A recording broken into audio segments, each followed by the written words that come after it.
ma'am video अमगे share तौजरके अदो ngasi gi video sidi karamba video no hai kan se da khoi gi pregnancy gi kai gi manifestation gi matang dani ko adi karamba no kamai no hoi personal yeng ba mi da budi adum ta ko haidi si taw ena do yeng da sum videos kadang yeng ba oina oiraga di haidi sum mayam gi hai tar ko ina share tawre se haidi si se to bi be ko quite first ta khangra haidi khoi gi conceive tauba matam akoina sum expect ka tawra le do chanting gumba tawna ba hai tar ko aham bagi switch word se en se iraga di le ko che machiram se gai raga stitch divine na hai ko stitch divine je kamaina sunga dam no hai matam sida akoi gi ko na tailor haina ma lebani ko sigi tailor ki picture ama lothok piro ko aduga tailor ki picture se print to biro so ga shukai de ko print tawra photo ma lothoga aigi bedroom da hai tar ko dum mamang du da hai petang the laga hai tar ko adu da yenga ga chanting to ba hai tar ko sigi stitch divine se ko koi first si si le ko adu sidaki akoi se si step se to matam da oire ko adu gi matung da mu kai to ba ya ga da ge hai kan se da akoi angang se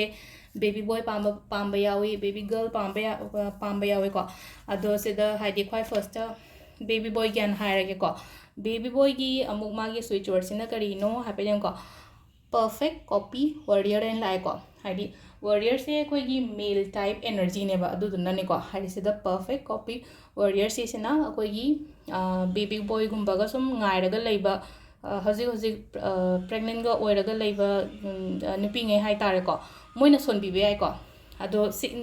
nupa nga ta pame hai ba su ya roi ko haidi nupi pam ja ba su yam yawi ko aina sum client yeng ko sida ado nupi gi dana mo haidi karamba word son ga da ge hai kan sida perfect copy ti chama na re ko amana caring nupi macha hai ra ga di nupi macha nupi hai ra ga di care yam lojai na ko haidi moi se haidi family gi oiro amage ro caring gi ke no se hai tare ko last just caring ji dang hai ke no to bi hai tare care se ko haidi perfect copy caring aduga amasina khai first ke no gi sina ko warrior lere aduga amana stitch divine ko ado sida muk leina ko haide khoina siba ya ba crystal amu haira se ba haide aise conceive tawna ba kari crystal siba ya ga dagi kain hang pa ya ko adu dana khoina siga da ba se citrine ga keno ga se rose quartz ga sibi ba ko ani se para ma chu se ham phase ko inga ga adu dana sigi keno tawra ga di ko haide si citrine amaga akoi gi rose quartz amaga left hand da sibi ba ko ado si mas use to biro aduga amana nga sagi switch word ke ka se jo chanting to biro ko ado nga sagi stitch divine aham bagi aina tailor bird yenga to one ha ba do adu do adum ahum lakum to biyo ko haidi housewife ne kaina khalla ga di thabak chathok tabagum baga lera ga di ayuki ama nundhin gi ama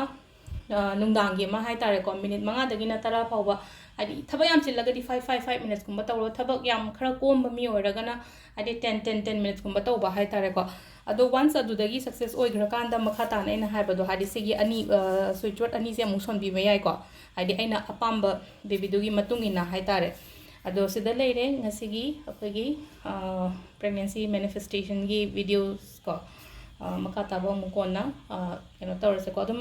ma'am na haira ko duni ko aina mu share tawrei chemo thank you